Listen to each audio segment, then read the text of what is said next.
Ketidakadilan itu yang pertama tentu saja masih jadi sorotan kita tentang verifikasi yang dibedakan oleh Mahkamah Konstitusi dalam putusan 55 yang menyatakan bahwa partai-partai yang ada di Senayan, yang ada di DPR hari ini cukup diverifikasi administrasi, sedangkan yang tidak ada di DPR dan yang baru akan mendaftar itu harus verifikasi faktual juga.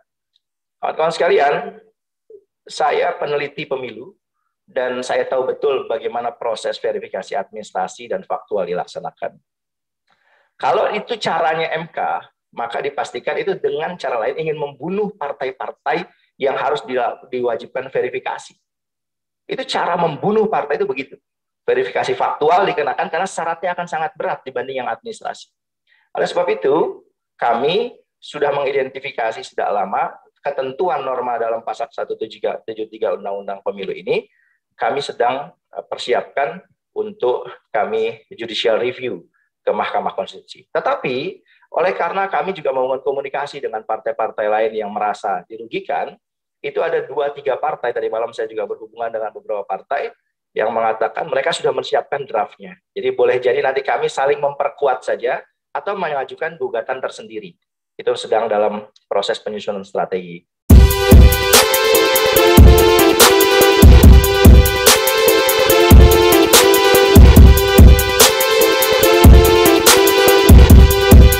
Saudara-saudara sekalian, yang pertama-tama saya perlu meluruskan, ini ada kaitan dengan apa yang disampaikan Pak Didi tadi tentang lambang partai. Pertama adalah beredarnya isu beberapa waktu terakhir tentang 75 badan hukum partai politik yang disebut-sebut isunya sudah sangat melebar sebagai calon peserta pemilu. Itu bukan, 75 badan hukum adalah yang terdaftar di Kumham sejak tahun 99 sampai dengan hari ini, sejak awal reformasi. Nah, pengurusan itu ada yang sudah tidak aktif, banyak sekali. Bahkan orang yang sudah meninggal namanya masih tercantum sebagai misalnya R. Hartono, PKPB, itu. Partai Karya Peduli Bangsa itu masih tercantum, padahal orangnya udah di akhirat. Gitu. Jadi itu cuma daftar nama yang diterbitkan Kumham tanggal 17 Februari. Bukan sekarang, 17 Februari berita lama itu, 17 Februari memenuhi permintaan KPU. Jadi KPU setiap pemilu meminta data dari 2 instansi. Satu dari Kemendagri. Apa yang diminta? Data daftar agregat kependudukan per kecamatan. Untuk memastikan data yang akan dipakai calon syarat 1000 atau 1/1000 itu, setiap kabupaten nanti KPU akan tentukan berapa angkanya. Minta datanya ke Kemendagri. Minta lagi data ke kecamatan. Minta lagi data wilayah. Ada berapa kecamatan supaya nanti 50% kecamatan tuh KPU punya angka yang pasti. Datanya minta Kemendagri. Ada lagi yang minta kepada Kemendagri adalah data nanti adalah DP4, daftar pemilih potensial pemilu. Berapa orang yang akan ditargetkan menjadi pemilih nantinya. Tetapi nggak cukup pada Kemendagri. KPU juga perlu minta kepada data kepada Kumham, Kemenkumham. Ada 2 yang diminta. Satu, data binaan lapas.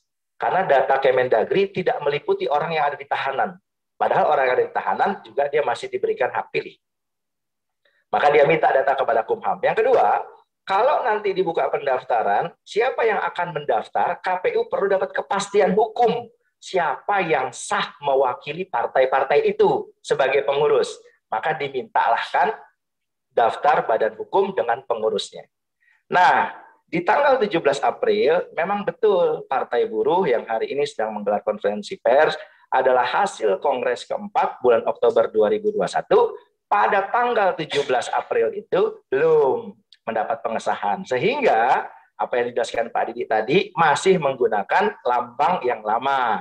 Lambang berlatar biru, bergerigi, dan seterusnya. Tetapi ketika kami sudah menerima SK dari Menkumham, maka itu dicabut. Dalam SK Kumham dinyatakan SK yang menetapkan lambangnya semacam itu, yang ketua umumnya Sony Pujisasono, dulu ketua umum Sony Pujisasono terakhir tahun 2010, beliau sekarang ketua Majelis Rakyat di pengurusan yang sekarang, dan Markus Wenastiwo itu udah almarhum sekretarisnya. Nah, itu sekjennya sekarang Pak Ferry Nuzarli. Jadi setelah Kongres keempat, kita mengajukan permohonan, Said Iqbal sebagai Presiden, Ferry Nuzarli sebagai Sekretaris Jenderal, disahkan oleh Kumham, bukan kemarin sebetulnya, kemarin kita ngambilnya. SK Kumham ditandatangani tanggal 4 April. Tapi dalam Permen Kumham 37 2017, Kumham diberikan waktu 7 hari untuk mempersiapkan dokumen ini untuk dikirim ke KPU. Meralat yang tanggal 17 April kemarin. Jadi KPU sekarang sudah terima tuh bahwa SK Kumham yang terbaru hasil Kongres keempat Partai Buruh, Ketua Umum Said Iqbal, Fen Nuzari sebagai Sekretaris Jenderal dengan lambang padi saja tadi itu, Negara Sejahtera, itu sudah didaftarkan, disampaikan oleh Menteri Hukum dan HAM kepada KPU, kepada Bawaslu, kepada Kemendagri, dan di percetakan negara untuk ditempatkan dalam berita negara. Nah itu kami yang kemarin langsung antar ke percetakan negara. Sehingga tanggal 4 ditandatangani, kami baru terima kemarin. Jadi ini sekaligus mengklarifikasi hoax atau berita yang sudah kadung melebar kemana-mana, itu tanggal 17 Februari sudah diralat dengan tanggal 4 April, Kumham sudah mengirimkan surat terbaru kepada KPU tentang lambang partai dan kepengurusan yang sah dari Partai Buruh hasil Kongres keempat. Kedua, saudara-saudara sekalian, terkait dengan persiapan pemilu Partai Buruh. Kebetulan saya selaku juga Ketua Tim Khusus Pemenangan Partai Buruh. Di dalam persiapan ini KPU dalam rancangannya tanggal 1 Agustus akan memulai pendaftaran, membuka pendaftaran. 28 Juli itu mengumumkan pendaftaran. Di dalam draft itu KPU tidak menyebutkan berapa hari SIPOL, Sistem Informasi Politik, harus disetorkan oleh partai kepada sistem KPU itu. Padahal SIPOL di dalam rancangan peraturan KPU dijadikan syarat. Partai mana tidak mengisi SIPOL tidak bisa mendaftar. Nah terkait dengan hal itu, Partai Buruh jauh-jauh hari, kami sejak bulan November setelah Oktober Kongres, November, Desember kami sudah mempersiapkan diri, membuat satu sistem IT tersendiri yang sedemikian rupa, mempersiapkan semua kebutuhan dokumen-dokumen ke dalam SIPOL KPU. Walaupun KPU belum menentukan kapan, tetapi dapat diperkirakan kurang lebih setelah DAK 2, data agregat kependudukan per kecamatan, itu diserahkan oleh Kemendagri. Supaya pasti dulu kecamatannya ada berapa, nanti 50%, di Kabupaten X, berapa tuh jumlahnya. Kan harus dihitung dulu. Juga berapa jumlah penduduk sebagai syarat 1/1000 di setiap kabupaten kota. Nah, terkait dengan hal itu kami sudah mempersiapkan segala sesuatunya, seperti disampaikan oleh Presiden dan Sekjen tadi. Tidak ada kekhawatiran bagi kami, Partai Buruh sudah dalam kondisi yang sangat firm, kami siap memenuhi syarat-syarat sistem informasi politik KPU, dan termasuk memenuhi syarat-syarat pendaftaran, bahwa kemudian ada 1-2 yang sedang kami disebutkan oleh Presiden, misalnya tadi ada 3 kabupaten kota, jadi 480 kami sudah firm, yang 3 itu masih belum fix, itu artinya sambil berjalan. Pada gilirannya sampai dengan pemilu 2024 nanti, Partai Buruh akan memiliki kepengurusan di 100% kabupaten kota. Jadi ini syarat, bedakan antara syarat untuk ikut verifikasi menjadi peserta pemilu dan untuk meraih suara rakyat nantinya. Dan prosesnya masih panjang. Sampai 2024 kami terus akan membentuk kepengurusan, tapi untuk yang memenuhi syarat 480 tadi sudah lebih dari cukup. Nah, saudara-saudara sekalian, yang terakhir saya tadi disinggung oleh Presiden Partai Buruh terkait dengan aturan-aturan di dalam kepemiluan yang memang kami anggap merugikan bukan hanya Partai Buruh, tapi juga sejumlah partai-partai lain. Ketidakadilan itu yang pertama tentu saja masih jadi sorotan kita tentang verifikasi yang dibedakan oleh Mahkamah Konstitusi dalam putusan 55 yang menyatakan bahwa partai-partai yang ada di Senayan, yang ada di DPR hari ini cukup diverifikasi administrasi, sedangkan yang tidak ada di DPR dan yang baru akan mendaftar itu harus verifikasi faktual juga. Kawan-kawan sekalian, saya peneliti pemilu dan saya tahu betul bagaimana proses verifikasi administrasi dan faktual dilaksanakan. Kalau itu caranya MK, maka dipastikan itu dengan cara lain ingin membunuh partai-partai yang harus diwajibkan verifikasi. Itu cara membunuh partai itu begitu. Verifikasi faktual dikenakan karena syaratnya akan sangat berat dibanding yang administrasi. Oleh sebab itu, kami sudah mengidentifikasi sejak lama ketentuan norma dalam pasal 173 Undang-Undang Pemilu ini, kami sedang persiapkan untuk kami judicial review ke Mahkamah Konstitusi. Tetapi oleh karena kami juga membangun komunikasi dengan partai-partai lain yang merasa dirugikan, itu ada 2-3 partai, tadi malam saya juga berhubungan dengan beberapa partai yang mengatakan mereka sudah menyiapkan draftnya. Jadi boleh jadi nanti kami saling memperkuat saja atau mengajukan gugatan tersendiri. Itu sedang dalam proses penyusunan strategi. Yang kedua adalah terkait dengan pencalonan presiden. Kalau merujuk kepada aturan yang sekarang, maka yang bisa mengusulkan presiden di 2024 adalah partai-partai yang punya suara atau kursi di 2019. Bagi kita itu kan tidak adil.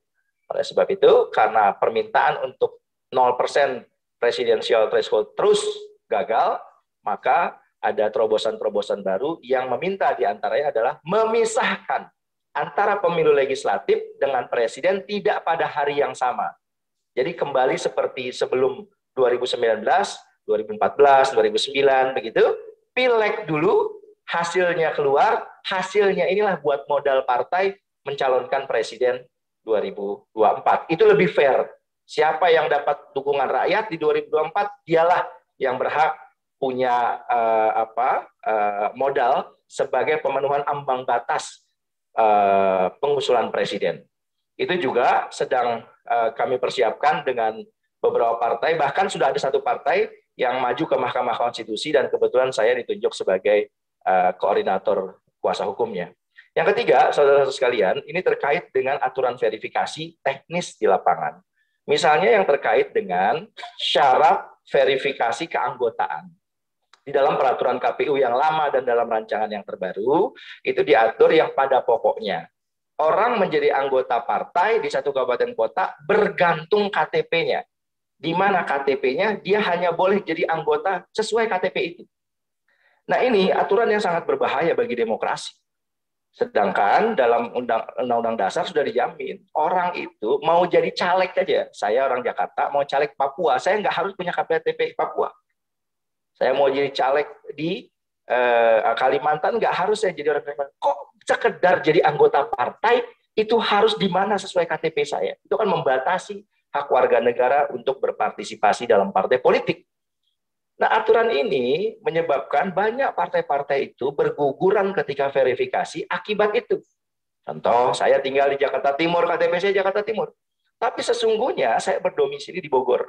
Beda provinsi itu, DKI dengan Jawa Barat. Kalau saya mendaftar di DKI Jakarta, di kota Jakarta Timur, uang saya nggak tinggal di situ. Berarti kalau KPU verifikasi saya, nggak ada sayanya, pasti gagal. Maka saya daftar menjadi anggota di Bogor, supaya kalau diverifikasi di Bogor, saya ada. Kalau KPU menetapkan harus berdasarkan KTP, ya udah pasti saya gagal. Nah orang seperti saya, ini kan banyak sekali, apalagi di partai buruh. Mereka yang dari satu daerah, migrasi ke daerah lain, ke satu pabrik, dan sebagainya. Itu berbahaya sekali. Berbahaya bukan bagi partai, berbagai-bagai hak konstitusional mereka. Masa orang mau menjadi anggota partai aja harus berbasis KTP. Sedangkan untuk menjadi pejabat negara tidak diwajibkan KTP. Itu kami sudah sampaikan kepada Ketua KPU yang hari ini menjabat terakhir, Pak Ilham, karena sudah hari ini akan Presiden melantik KPU yang baru. Kami sudah juga sampaikan kepada Ketua Bawaslu yang terakhir menjabat, Pak Abhan, ya, tentang aturan-aturan main ini yang memang perlu harus ada perubahan. Dan beberapa aturan-aturan yang lain yang mungkin saya nggak bisa sampaikan seluruhnya di sini. Makasih. Assalamualaikum warahmatullahi wabarakatuh.